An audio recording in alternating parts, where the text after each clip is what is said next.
Okay. Now let's talk about Caitlin Clark and Jewell Loyd. But before we get started, I want to thank y'all for tuning in to the Gertie Mac Show, taking y'all time to subscribe to the channel, liking and sharing my videos. I really appreciate all that. Now let's go. So we all know by now that Seattle Storm went down there to Indiana Fever and got blowed out by Caitlin Clark and Indiana Fever. Criticized, seemed like she is making the adjustment that was needed to kind of get their team to make this run for the playoff. Now the score was 92-75, a 17-point lead that Indiana Fever had in this win. Now at one point it was 20. Now, a lot of key players stepped up other than Caitlin Clark. Kelsey Mitchell, she back-to-back with good games. But Lexi Huss, she is not a starter, but she stepped up with some critical threes in this game. Now, Seattle Storm is ranked number 4. So, it was kind of like a shocker to some people that Indiana Fever was able to beat them by this margin. But they did. But outside the scope of basketball, we have some unnecessary stuff that has occurred that we got to talk about. So, Jewell Loyd and Caitlin Clark, not saying they have no beef, but they are in the media and the headlines right now, going viral because a reporter for Seattle Storm has created a fight like a Boy Scout. Now, this is the reporter right here, Jeff Brown. You see right there at the bottom, WNBA Storm Chasers. Now, he is a Seattle Storm reporter. He travels with them or whatever and covers Seattle Storm. Well, in the post-game interview, he asked Jewell Loyd a question pertaining to, like, it involved Caitlin Clark, but more so like talking about her rookie season and I guess how she see Caitlin Clark and all this kind of stuff. And Jewell Loyd basically refused to answer her own Seattle Storm reporter about Caitlin Clark. She talked about her own teammates. Let's check out a snippet of what happened. Yeah, I'm going to talk about our rookies. Nika's been great. She's been awesome, putting her work in. I think our Jordan has been phenomenal too. Her second year of her growth. Our focus is our team and what we need to do as a community to be better.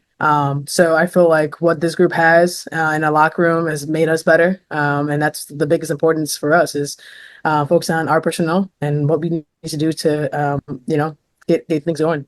So as you see, Jewell Loyd refused to answer the question about Caitlin Clark. She was like, look, I'm going to talk about our rookies. And that created a whole lot of criticism towards the reporter all over social media. So the reporter responded to break down what really happened. And he said this: I asked Jewell Loyd what growth she's seen from Caitlin Clark from the beginning of the season until now. She had no interest in talking about that and praised Nika Moore and Jordan Horston instead. So, like I say, that's what you hear Jewell Loyd say, look, I'm going to talk about our rookies. I'm not going to talk about Caitlin Clark. And I'm not saying that she disliked Caitlin Clark, but she was like, look, I'm talking about Seattle Storm.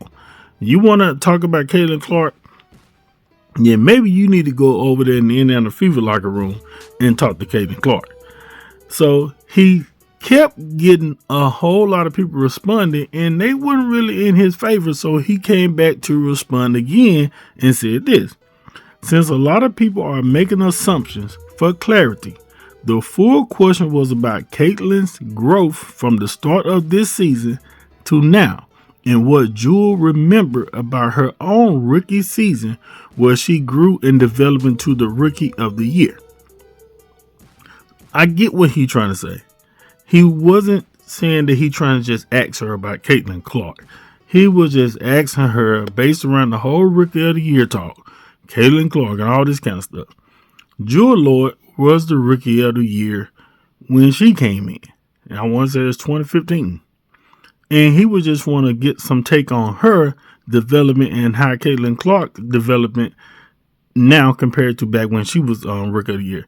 Maybe she didn't get the question like that, or maybe she's just like, look here, don't ask me about Caitlin Clark. Now, I will say this. This is a professional sport league. No different than the NBA, no different than the NFL. Reporters are going to ask you about the opposing team. They're going to ask you about that. I mean, people get asked about LeBron all the time after the game. What you think about this? And if you don't want to answer it, then cool. But I feel like if the WNBA is going to grow, they got to kind of put this to rest like there's a divide. Like we don't like her, we don't like her. You got to put that to rest because this refusing to answer certain questions about a certain player has happened more than once. And it's starting to look like there's a dislike, and it may not be one. But if you want the league to grow, you want people to grow with it, not pick a side. You want everybody to love everyone. Now, some people chimed in. They said this. Said that as an account dedicated to this team, you'll even post this tweet, knowing what kind of response it could bring to Jewell. I'm not even a Storm fan, and it seems obviously why she want to focus on talking about her team. Shaking my head. Somebody else responded and said she answered how she should have. Responses kept coming in. Somebody said she has her own rookies and Jordan is having a great season. I don't blame her. Then someone else said finally, duh, that's not her teammate and they just lost. I wouldn't answer either. I praise my team. Well, I'm going to say, I don't know too much praising you can do when your team just lost. I mean, what praise? The only thing I know that you can praise is praise dancing. But in that moment, your team lost. It is what it is. Take the L. That's it. Maybe they did not expect to lose this game because they always kind of got the ups on Indiana Fever. But Indiana Fever look like they are coming out to play because they have to beat some important teams. They just can't beat the little teams that's okay. They got to beat important teams. And so far, they're doing that.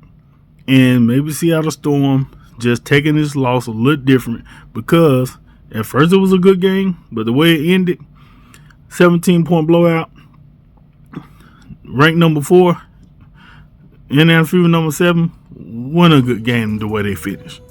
So it is what it is. It just, everybody have a bad game. But now, Caitlin Clark had her own issues because she received her 5th technical foul in this game, which puts her 2 away from being suspended for a game, which criticized and Indiana Fever could not afford that. But the thing about it is this, though. Now the controversy and all the problems that's going on with that is the fact of her revealing what the referee told her of what she was doing. Saying she was disrespecting the game of basketball. Y'all check out what Caitlin Clark had to say. Caitlin, obviously you were fiery. There's a lot going on. Can you describe what's going on in your brain crazy. At that moment? And too much. But also, I think people love that about you, as long as you don't either break your hand or get another technical. Can you describe what you're thinking and going through there? Thanks. Well, I got a technical for basically being mad at myself because I missed the 3 and then I went and hit the backboard and he told me it was disrespectful to the game of basketball. So I don't know. It reminded me of the technical that I got in college where I said, damn it, where it's like a personal frustration. Had nothing to do with my team, had nothing to do with their reffing, had nothing to do with other team. It was just because I'm a competitor and I felt like I should have been making more shots. So, but I think he fired me up to continue to play a lot harder. I thought we got a lot better after he did that. So I want to thank him for that. But overall, I thought once we got to that media timeout around 5 minutes in the third quarter, I thought we all kind of just took a breath. It was a little chaos there for 2.5 minutes, and I think I could have done a better job of kind of regaining my cool, but that's like the fire and passion that just gets me going. It's just finding a way to channel that and use that, and I thought I did a really good job of that at the end of the third and the fourth quarter. Now, I think this right here is just straight BS. Like, how you going to give a player a technical foul for basically just trying to motivate themselves, mad at themselves for not making shots? So she hit the padding of the goal. I mean, nobody was in play or nothing like that. And you give her a technical? Now, Chris Size has said that Caitlin Clark does this all the time when she's, frustrated. And nobody never gave her a technical. So if this is the first time somebody gave her a technical for that, something needs to be done. Investigation into the WNBA, this referee, to see what's going on. Because then to tell a player that you're disrespecting the game of basketball by doing that, They do this all the time in the NBA. They be kicking balls. You name it. They get all up in the ref face and everything. Now, that's a technical. But people show frustration when they have a passion for a sport. It's going to happen. Not intentionally, but it's going to naturally come out. So they need to look into this and get down to the nitty gritty with this because, Angel Reese had a technical foul that was removed from her. So Caitlin Clark can potentially have this technical foul taken away, will relieve her with 4 instead of having 5, which puts her closer to having 2 more, which would be a total of 7, which will lead to being suspended for a game. And Indiana Fever don't need that. But y'all get in the comments, tell what y'all think. Don't forget to subscribe to the channel, like and share my video. Also hit that notification bell so you can be notified when I drop another video. And also follow my social media at GradyMac15. Holla.